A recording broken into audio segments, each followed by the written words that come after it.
Hello दोस्तों, welcome to my YouTube channel. दोस्तों, इस वीडियो में हम लोग क्लास 10th के जो सोशल साइंस है यानी सामाजिक विज्ञान के जो भूगोल है उसके चैप्टर नंबर 1 जिसका नाम है संसाधन एवं विकास, उसके कुछ very very important MCQ question को करने वाले हैं जो कि आपके एग्जाम के लिए बहुत ही महत्वपूर्ण हो सकता है। तो आप भी अगर क्लास 10th के स्टूडेंट हैं तो हमारे इस यूट्यूब चैनल को सब्सक्राइब करके वीडियो को एक लाइक जरूर कर दीजिएगा। तो बिना कुछ देरी के चलिए वीडियो को जल्दी स्टार्ट करते हैं। तो इस वीडियो में हम लोग क्लास 10th के संसाधन एवं विकास के कुछ very very important objective question को करने वाले हैं। तो चलिए देखते हैं। तो यहाँ पर फर्स्ट नंबर क्वेश्चन आप लोग देख सकते हैं, कहा गया है कि नवीकरणीय संसाधन का उदाहरण कौन सा है। तो हम लोग को बताना है कि ये जो ऑप्शन दिया गया है इनमें से नवीकरणीय संसाधन का उदाहरण कौन वाला है। ए नंबर कोयला, B number petroleum, C number सौर ऊर्जा या डी नंबर खनिज तेल। तो इनमें से जो राइट आंसर हो जाएगा वो सी नंबर हो जाएगा, सौर ऊर्जा, यानी एक का सी नंबर राइट आंसर हो जाएगा।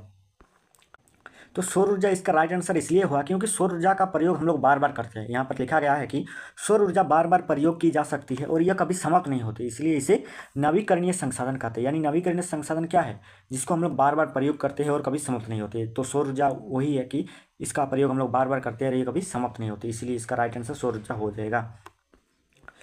आगे सेकंड नंबर क्वेश्चन देख सकते हैं कि भारत के कुल भौगोलिक क्षेत्रफल का लगभग कितने प्रतिशत भाग वन क्षेत्र में आता है। क्वेश्चन में कहा गया है कि भारत में कुल भौगोलिक क्षेत्रफल का कितना प्रतिशत भाग वन क्षेत्र में आता है।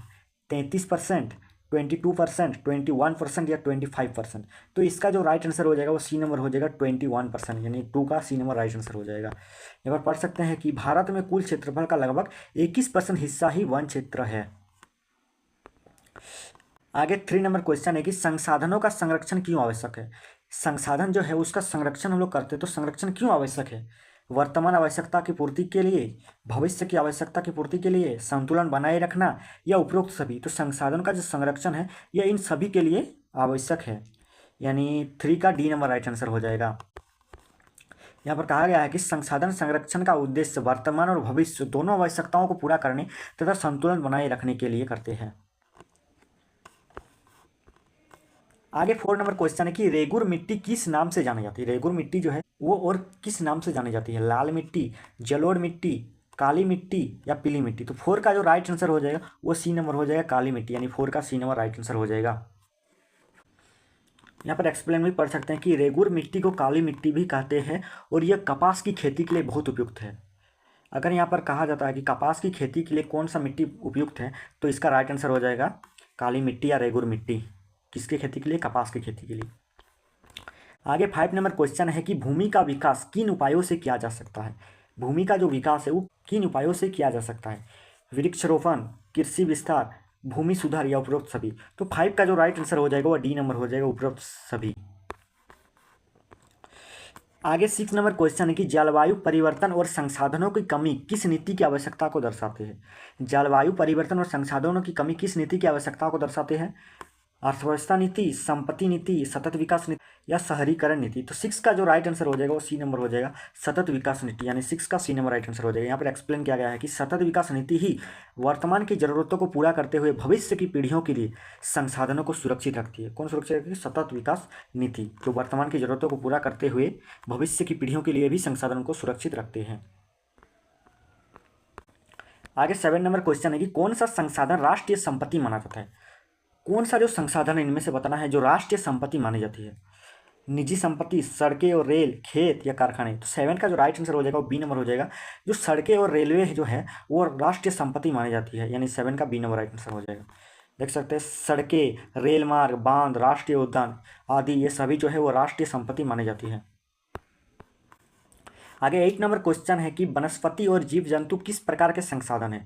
वनस्पति और जीव जंतु किस प्रकार के संसाधन है। जैविक संसाधन, अजैविक संसाधन, मानव संसाधन या प्राकृतिक संसाधन। तो 8 का जो राइट आंसर हो जाएगा वो ए नंबर हो जाएगा, जैविक संसाधन, यानी 8 का ए नंबर राइट आंसर हो जाएगा। यहाँ पर देखिए कि पेड़ पौधे जीव जंतु जीवित होने के कारण, ये जीवित है इसीलिए ये क्या है, ये जैविक संसाधन है। आगे 9 नंबर क्वेश्चन है कि संसाधनों की अनुपलब्धता को क्या कहा जाता है। अधिक उपयोग, अंधाधुंध दोहन, अभाव या निर्भरता। तो 9 का जो सही आंसर हो जाएगा वो सी नंबर हो जाएगा, अभाव। जो संसाधनों का अनुपलब्धता है उसको हम लोग अभाव कहते हैं। जब संसाधन उपलब्ध नहीं होते तो इसे संसाधन का अभाव कहते हैं। जब भी संसाधन का अभाव होगा यानी संसाधन उपलब्ध नहीं होगा।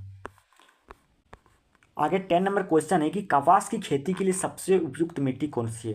तो ये वाला क्वेश्चन हम लोग अभी पढ़े कि कपास की खेती के लिए सबसे उपयुक्त मिट्टी जो है वो ए नंबर हो जाएगा, काली मिट्टी, या 10 का ए नंबर राइट आंसर हो जाएगा। और काली मिट्टी को ही रेगुर मिट्टी कहा जाता है, यानी 10 का ए नंबर राइट आंसर हो जाएगा। कपास की खेती के लिए सबसे उपयुक्त मिट्टी काली मिट्टी है।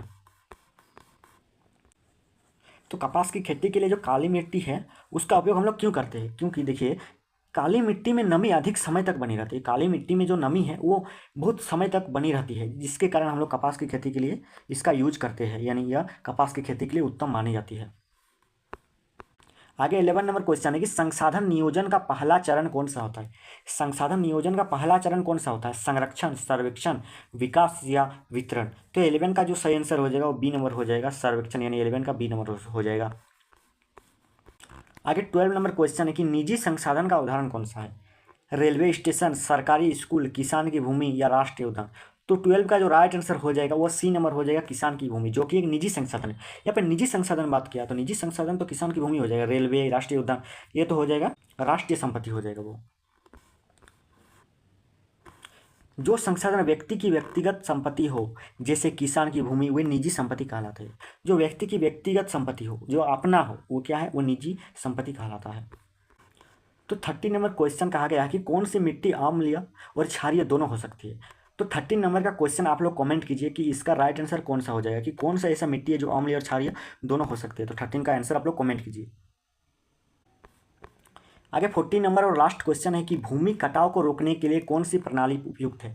भूमि कटाव को रोकने के लिए कौन सी प्रणाली उपयुक्त है, झूम खेती, मृदा अपरदन, कंटूर हल या भूमि निम्नीकरण।